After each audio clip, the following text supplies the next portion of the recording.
So Liverpool edge past City and open up a 9-point lead at the Premier League summit. Simon, I'm wondering where we're going with this. The fragile champions. How have City become such a poor imitation of themselves? And they have. I think they've had key players out and key leadership groups out of the team. I think clearly De Bruyne, Rodri and Diaz, who's now back, have been severely missed, not just from a playing point of view, but from a leadership point of view. And they've had some challenges that have gotten deeper. Some of the games they've been in, the Porto game was not a 4-1 game. It was obviously because of the scoreline, but City were in those games. But in the last couple of games, they've been very soundly beaten. Soundly beaten by Tottenham Hotspur and soundly beaten by Liverpool.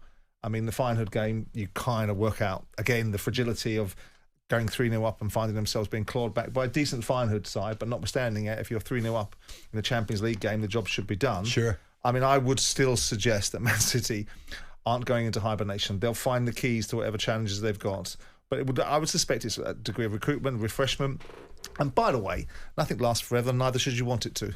Yeah, well, this is it. Do you think they'll be back, Martin? Do you think they'll still make a fist of it from this point onwards? I don't see why not. If they can get De Bruyne, who's just coming back, and if they can, they'll obviously miss Rodri, Simon mentioned. And I think when you have really great players missing for a long, long period of time, then it does destabilise things.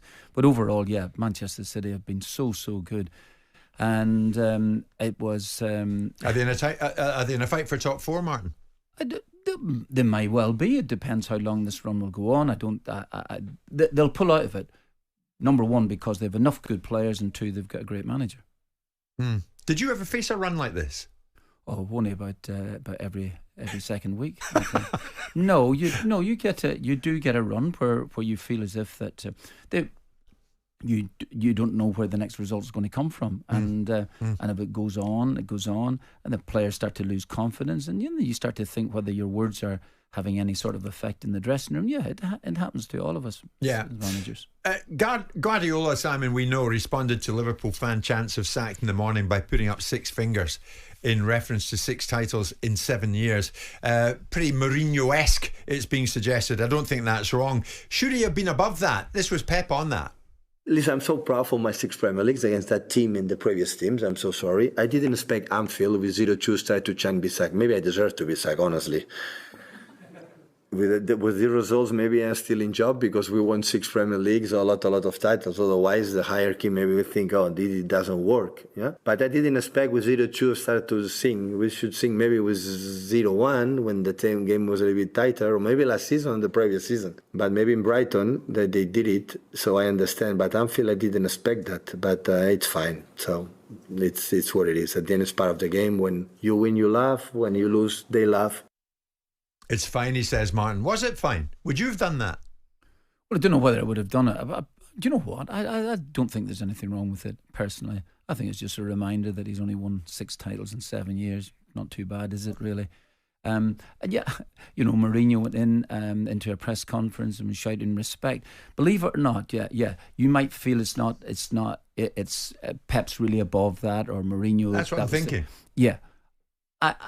Not for me. I'm going with it because I actually, now that I think about it, I probably would have done. I would have, Here's the interesting thing. Sometimes you just have to be reminded, or people have to be reminded about how well you've actually done in previous years. It's very, very hard to keep that going. Here's the interesting point. When I was growing up as a kid, and then as becoming a professional player, it was very strongly. Well, it wasn't just hinted at, but that Liverpool were the most knowledgeable supporters, and players, for instance, like Pat Jennings used to go there, great goalkeeper for Tottenham and Arsenal, used to go there and get a standing ovation going onto the pitch. So they appreciated really great players, and maybe Pep, who does his history of football as well too, might have thought, well, wait a minute, they're Maybe it might have started out as a sort of a tongue-in-cheek remark. I don't know that for certain, but certainly as it carried on, then I thought, well, these are Liverpool fans, and they are saying to be sacked in the morning. Listen, Yeah, You're You having asked it. You don't think he should rise above that? I'm with it. I'm going with it because I think sometimes you have to be reminded of what you've done. What did you think, Simon? Did you see it? I mean, Yeah, I did. Yeah, I didn't think it was the same as Mourinho because Mourinho was attacking the media. Mourinho was reminding the media of his achievements because he felt that the press conferences and the manner in which the questions were being posed to him were disrespectful. You know, there is an element of the Liverpool fan base that's one of the most ungracious fan bases when it comes to giving respect to other football clubs or other based football on what? Ungracious? Well, based upon the fact they hate losing. We had a call last week with a caller that came in that spent his entire time telling me at full pelt, that I had attributed no glory to Liverpool because about 8 weeks ago I'd said they haven't beaten anyone yet, which, by the way, 8 weeks ago they really hadn't. Running the same argument now, and having had my team go up there under my ownership, and every time we played Liverpool, you got a result with Liverpool, their fans were bloody awful. Didn't like you celebrating goals, didn't like you doing anything, and the director's box was told to sit down when we beat them 2-0 in the FA Cup by their stewards because they didn't think it was appropriate that we celebrated a goal, even though they can celebrate what they want. So I think there's an element of, I thought Guardiola's reaction was fine. He's won 6. I mean, you can't seriously take it seriously. And I don't think he did. And I think the important observation that he made was when you win, you laugh, and when you lose, people laugh at you. And that's a fact. And he can see that, and he's big enough and bold enough to understand it. I think he did it with a sense of humour. Mourinho didn't do it with any sense of humour at all. Yeah. Mourinho did it with a dark menace about the fact that he thought he was entitled to something and he wanted to ram it down people's throats. That's a different way of doing things. That's a less edifying, a less appetising, a less dignified. Whereas Guardiola goes, well, this is a simple fact of the matter. You can call for me to be sacked, but I have won 6 Premier Leagues in a row and nothing lasts forever. So Pep was dignified, but Mourinho wasn't.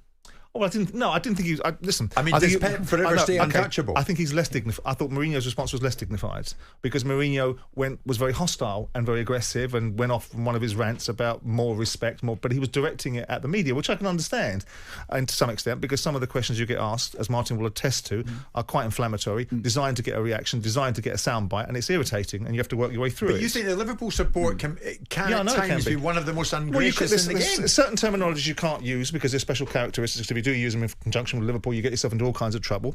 You know, I've seen it constantly whenever you make an observation about Liverpool, because you're not allowed to criticise, you're only allowed to praise. And then I saw it last week where I've got some demented fan coming in, bellowing at me because I dared to say, after beating Ipswich and someone else at the beginning of the season, we'll see how Liverpool go. They've yet to beat anyone. I haven't rehearsed that speech again because they've beaten everybody, so it would be ridiculous to say it.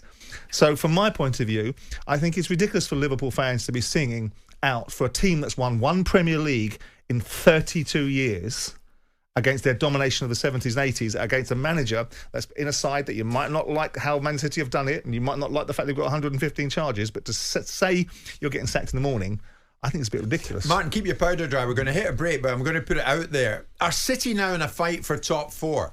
Is that where they're at this Monday morning after going to Anfield and losing to Liverpool? They're currently winless in 7, 6 defeats in that run, and Guardiola holding up 6 fingers and a thumb. Well, 5 fingers and a thumb, that should be. There's my 6 titles. How'd you like that? What did you think? Was it Mourinho-esque, or should Pep have been above that? You might want to give us a call on that, amongst other things. 03717 223344 810 89. Jim White and Simon Jordan. Monday to Friday mornings from 10 on AM, on DAB, via the talkSPORT app and on your smart speaker. talkSPORT.